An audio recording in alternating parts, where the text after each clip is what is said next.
Venezuela के president Nicolas Maduro अपनी पत्नी सिलिया फ्लोरेस के साथ न्यूयॉर्क में अमेरिका की कैद में हैं। मादुरो उसी वेनेजुएला के राष्ट्रपति हैं जो एक लैटिन अमेरिकी देश है, साउथ अमेरिका में बसा है, यानी इंडिया से ज्योग्राफिकली काफी दूर है। सो भारत से कोई सीधा ताल्लुक तो वेनेजुएला का नहीं है, मगर मजबूत कारोबारी नाता भले ही ना हो, एक आध्यात्मिक रिश्ता जरूर है। खुद मादुरो को भारत के नामचीन आध्यात्मिक गुरु सत्य साईं बाबा का फॉलोअर बताया जाता है। बहुत कम ही लोग जानते हैं कि भारतीय दौरे पर आए मादुरो ने राजनीति से तर सत्य साईं बाबा के पास जाकर उनसे आशीर्वाद भी लिया था।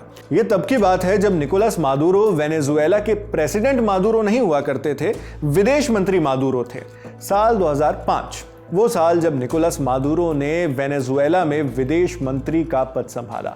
इसी के बाद मादुरो अपनी पत्नी सिलिया फ्लोरेस के साथ आंध्र प्रदेश में प्रशांति निलयम आश्रम का दौरा करते हैं, जो सत्य साईं बाबा का आश्रम है। यह आश्रम श्री सत्य साईं जिले के पुट्टुपर्ती शहर में है, आंध्र प्रदेश में आता है। यहाँ मादुरो और उनकी पत्नी ने सत्य साईं बाबा से मुलाकात की। यह एक पर्सनल मीटिंग थी, औपचारिक नहीं। व्यक्तिगत रूप से दोनों ने सत्य साईं बाबा के दर्शन किए, जिसकी एक तस्वीर भी सामने आई। इस तस्वीर में मादुरो सत्य साईं बाबा के सामने भारतीय संस्कृति में बैठे नजर आ रहे हैं।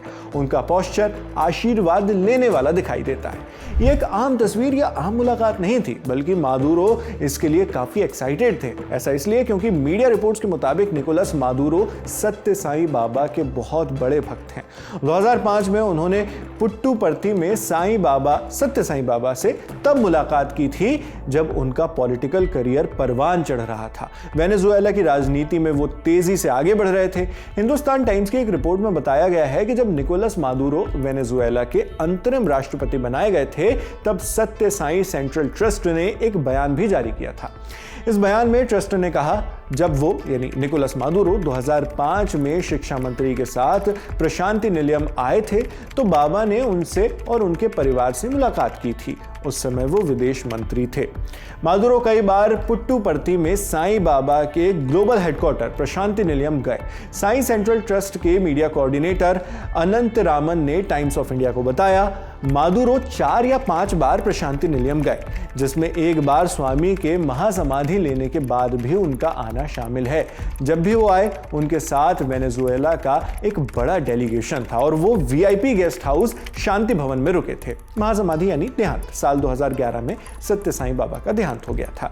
अनंत रामन ने आगे कहा, स्वामी की महासमाधि के बाद वेनेजुएला असेंबली ने एक शोक प्रस्ताव पारित किया और एक दिन का राष्ट्रीय शोक भी घोषित किया। स्वामी का जिक्र एक खास गजट में भी किया गया था। वेनेजुएला के ट्रस्ट के अधिकारियों के मुताबिक वेनेजुएला साउथ अमेरिका में साईं बाबा की शिक्षाओं को बढ़ावा देने का बड़ा सेंटर रहा है। यह सिलसिला 1972 से जारी है, जब वेनेजुएला में सत्य साईं बाबा का पहला शिष्य बनता है। 1975 में पुट्टुपर्ती में साईं ऑर्गेनाइजेशन की दूसरी वर्ल्ड कॉन्फ्रेंस में वेनेजुएला के लोगों का एक बड़ा डेलीगेशन भी था। फिर यह प्रभाव बढ़ता गया और खुद वेनेजुएला के लीडर मादुरो भी सत्य साईं बाबा के मानने वालों में शरीक हो गए। इस प्रभाव को और बेहतर ढंग से समझने के लिए वेनेजुएला की राजधानी कैराकस में चलिए। मीरा फ्लोरेस प्रेसिडेंशियल पैलेस है वहां पर। यहां पर राष्ट्रपति मादुरो का एक प्राइवेट दफ्तर है। दफ्तर में आने वाले विजिटर्स बताते हैं कि उन्होंने ऑफिस में सत्य साईं बाबा का एक बड़ा पोर्ट्रेट फ्रेम किया हुआ देखा।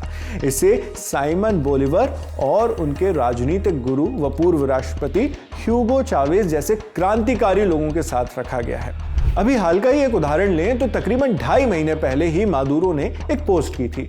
यह पोस्ट उन्होंने 23 नवंबर 2025 को की, उस दिन जब सत्य साईं बाबा की 100वीं जयंती थी। इसे लेकर निकोलस मादुरो ने अपने ऑफिशियल फेसबुक हैंडल से लिखा, आज 23 नवंबर 2025 को हम श्री सत्य साईं बाबा की जयंती मना रहे हैं, जो एक नूरानी शख्सियत थे जिन्होंने भारत और दुनिया भर में लाखों लोगों की आस्था पर गहरा असर डाला।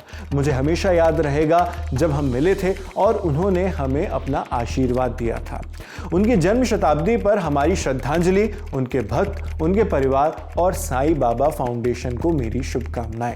आगे मादुरो लिखते हैं, उनका होना हर इंसान में मौजूद दिव्यता का जीता जागता सबूत है। बिना शर्त प्यार, निस्वार्थ सेवा और सच्चाई की एक रोशनी। मुझे भारत और उसके लोगों से और सत्य साईं बाबा की याद से बहुत प्यार है। उनकी याद मुझ में उनके हमेशा रहने वाले संदेश की शक्ति को फिर से जगाती है। शांति, दया और प्यार की हमेशा रहने वाली मौजूदगी है। उन्होंने हमें सिखाया कि आध्यात्मिक अभ्यास रोजाना के कामों में और मतभेदों से परे एकता की तलाश में पाया जाता है। इन महान गुरु का ज्ञान हमें प्यार, शांति और उच्च आध्यात्मिकता वाला देश बनाने के मिशन में रोशनी देता रहे। साई ट्रस्ट के मुताबिक वेनेजुएला उन 113 देशों में खास जगह रखता है जहां ये मूवमेंट एक्टिव है। पहला साई सेंटर 1974 में कैराकस में खोला गया था, जबकि education in human values teacher यानी EHV टीचर्स के लिए पहली वर्कशॉप 1987 में हुई थी। ये ट्रस्ट वेनेजुएला में एक स्कूल और इंस्टीट्यूट ऑफ ह्यूमन वैल्यूज भी चलाता है। इसके अलावा ज़रूरतमंदों के लिए मेडिकल कैंप और वेनेजुएला के कई शहरों में पब्लिक मीटिंग करके लोगों को साईं बाबा और उनके कामों के बारे में भी बताता है। इस तरह भारत से वेनेजुएला और उसके राष्ट्रपति निकोलस मादुरो का गहरा संबंध है। इस संबंध और इन सारी जानकारियों पर आप क्या सोचते हैं, हमें कमेंट बॉक्स में लिखकर जरूर बताएं। आपके लिए तमाम जानकारी जुटाकर इस वीडियो की स्क्रिप्टिंग की है हमारे साथी मोहम्मद जीशान ने। मैं हूं शेख नावेद, कैमरे पर आलोक हैं, देखते रहिए ललन टॉप।